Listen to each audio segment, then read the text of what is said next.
the object itself as a jumping off point for the historical storytelling I'll do today. And as I talk, I'll focus on the context, of course, of the object, and also I'll focus on feminisms within participatory action research. And that's feminisms with an S, because I believe feminisms is a grounding value and theory of PAR. Juan, I don't know if you have the object up someplace. So the object is a round tablecloth.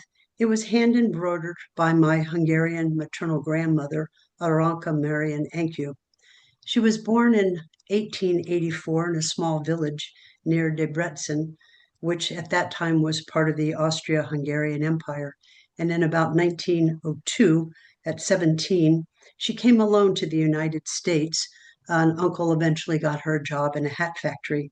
Now, she started embroidering this tablecloth in about the 1920s, and you'll notice that the blue around the edges is unfinished because later the demands of being a maid while raising four children intervened. Now, I didn't use this embroidered tablecloth in my PAR, but I'm going to talk about how it's relevant to my work and some of the lessons that it has for feminist informed PAR. And I'm going to talk primarily about my first PAR project in 1984, because that's what I have time to talk about today.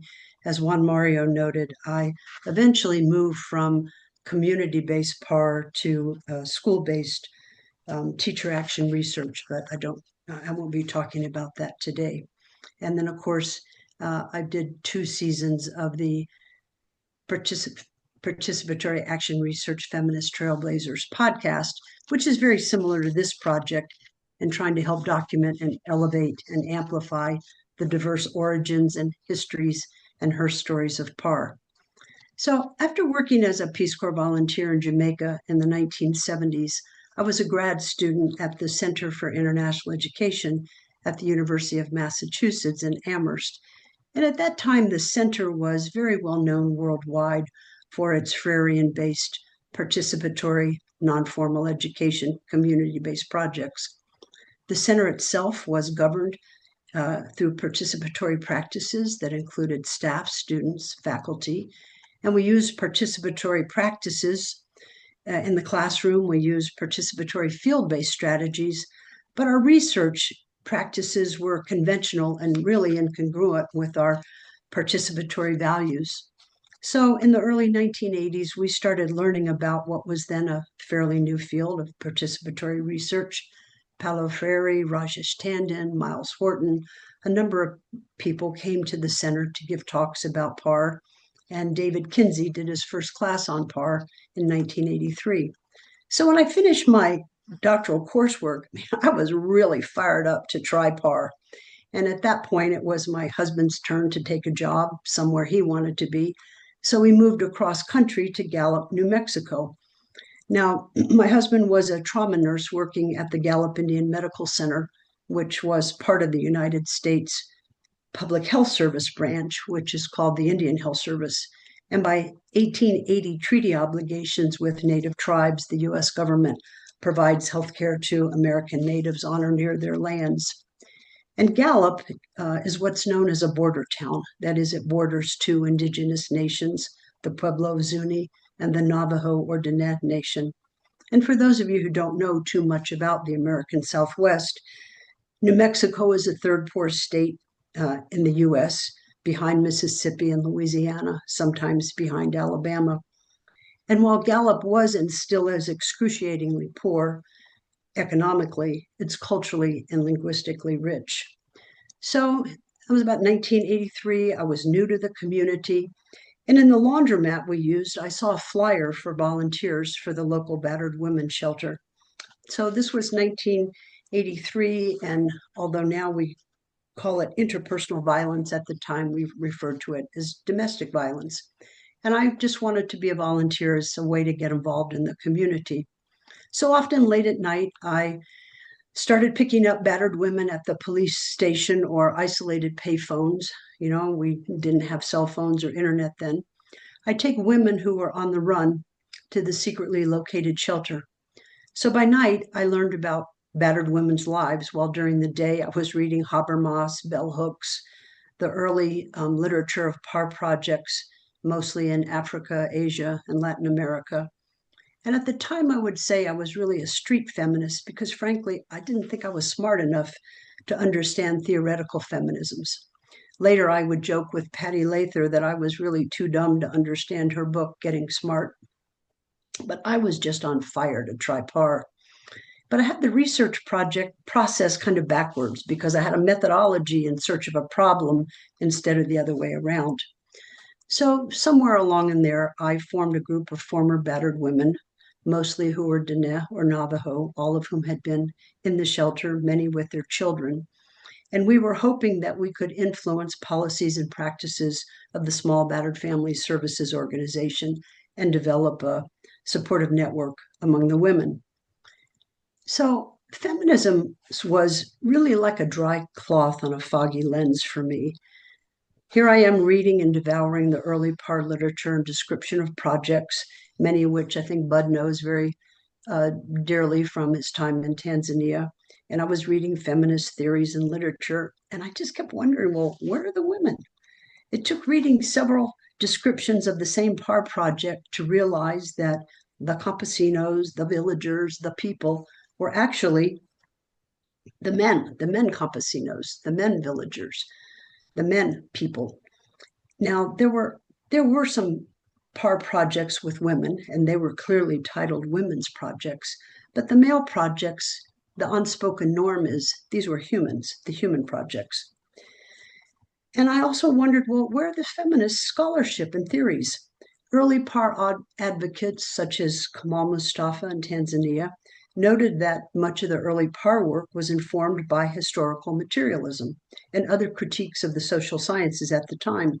But there was nothing almost in the early literature of PAR about the robust feminist critiques of the social sciences that were developing all around the world, not just North American feminists, but all over the world. There were developing critiques of traditional social science from feminist perspectives.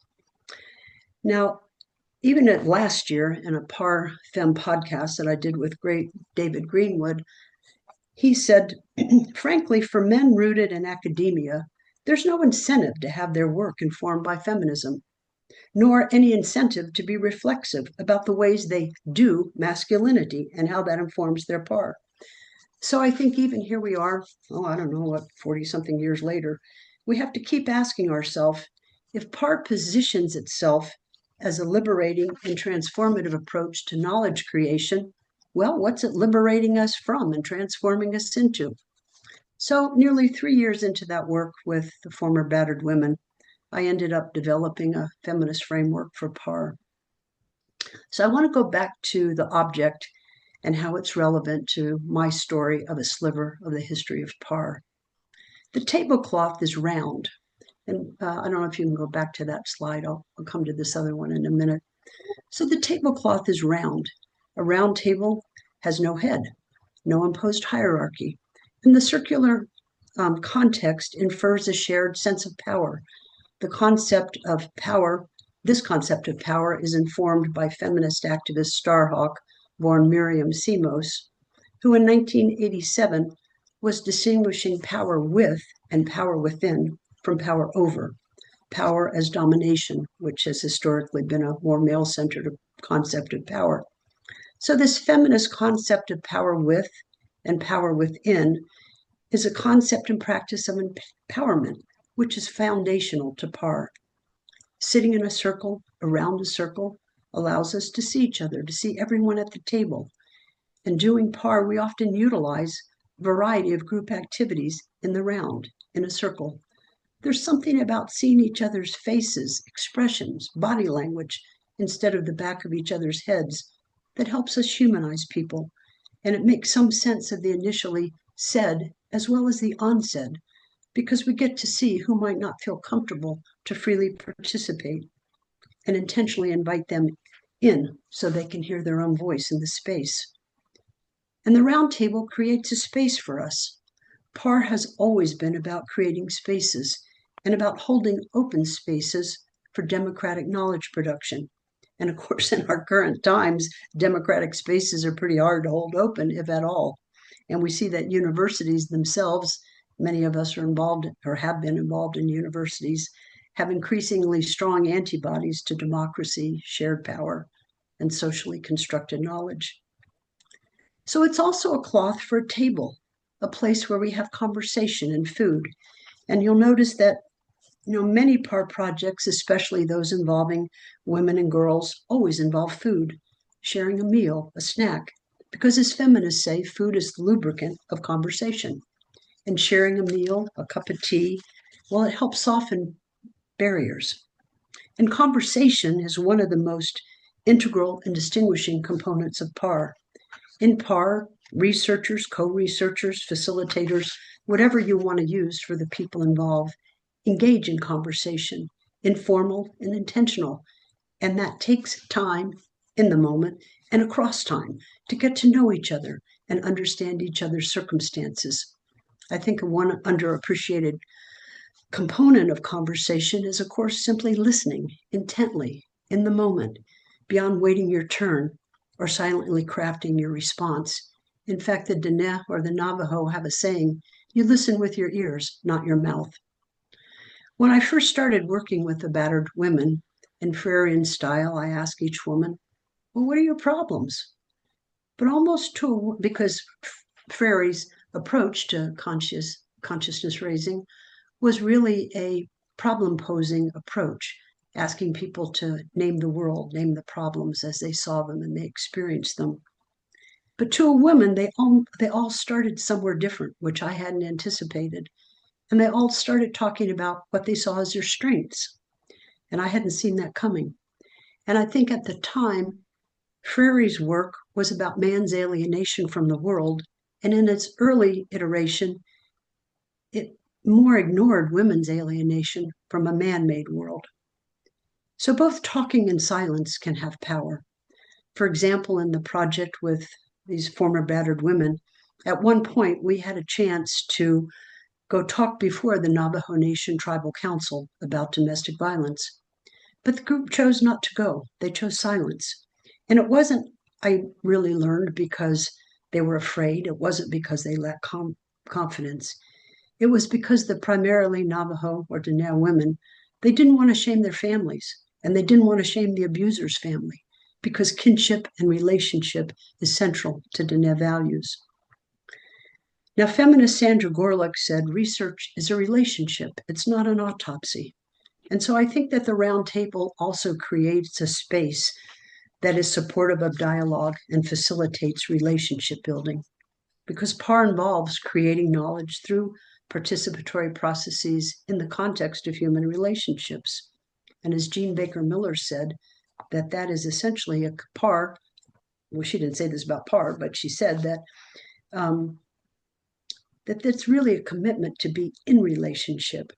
And I think rather than keep researchers and co-researchers at some arbitrarily imposed distance, some so-called objectivity, conversation and relationship building help us more deeply understand each other's realities, and that we understand the realities better than through numerizing and through distancing. Now, when I was first trying PAR, I studied Walter Fernandez's and Tandon's 1981 Steps in an Ideal PR approach. And their first step was request for actors in a problem situation. But I just couldn't figure it out, because I thought, well, how do actors request researchers they don't even know? So it seemed to me that you first had to somehow develop relationships through meaningful and reciprocal interactions. If I were going to choose a second symbol in addition to the tablecloth, I'd choose a shovel, because a shovel signifies dig where you stand. I think in PAR, we can integrate PAR in the organizations, the groups, the communities in which we're already members. We don't have to go looking to fix those people over there. Indeed, feminist Jill Morawski said that one of the greatest contributions of feminist scientists is to, quote, change the near environment, the spaces and places where science, and for us, social science, is generated. And I think we can use PAR to change the near environments where each of us work, where we do our activism and our advocacy and our research work. Now, the tablecloth is hand embroidered, and embroidery is most often considered women's handicraft, a term denoting something less than high art. In fact, I used AI to distinguish, and I said, what's the difference between women's handicraft and high art? And AI reported this. The distinction between women's handicrafts and high art historically is that it devalued female creativity by associating the crafts, textiles, embroidery, ceramics, with domesticity, functionality, and repetitive labor, coded as female, while high art, painting, sculpture, signified genius, originality, intellectualism, coded as masculine. Now, women's fabric art has often been political, and I think there are many, many examples that we could go through of how feminist movements have used fabric art and fabric as part of their political movement. Now, in PAR, women have long used handicrafts, photo voice, drawing, painting, theater, and other arts-based methods for knowledge creation. And of course, I don't think that's only women that do that in PAR projects. In a much later project that I did, it resulted in a book called Traveling Companions, Feminism, Teaching, and Action Research. And Mary Bryden Miller, Alice McIntyre, and I co-edited a book. And the book included a quilt that Mary's mother and a friend had made. In fact, Bud, I think your work is in that quilt. We have put together a workshop, a small workshop of participatory scholars and feminists who we were trying to bring them together. And the quilt was from squares that each of us had used to introduce ourselves. So in conclusion, the words that all audiences like to hear, I want to leave you with a thought, a quick thought here, that for nearly 50 years, I've been advocating as part of an ever-expanding worldwide cadre of women and others, men as well, for a more intentionally feminist informed PAR. I've never advocated for feminist PAR if somehow that's something set aside over here and different than PAR. And I challenge cis men in PAR, for example, to intentionally explore how your doing of masculinity informs your PAR work. And then for all of us, I think we have to keep asking how our doing of gender, race, class, spirituality, and our other multiple identities informs how we do action research. So at some point, perhaps we can sit down around a table with my grandmother's embroidered tablecloth and keep discussing. Thank you.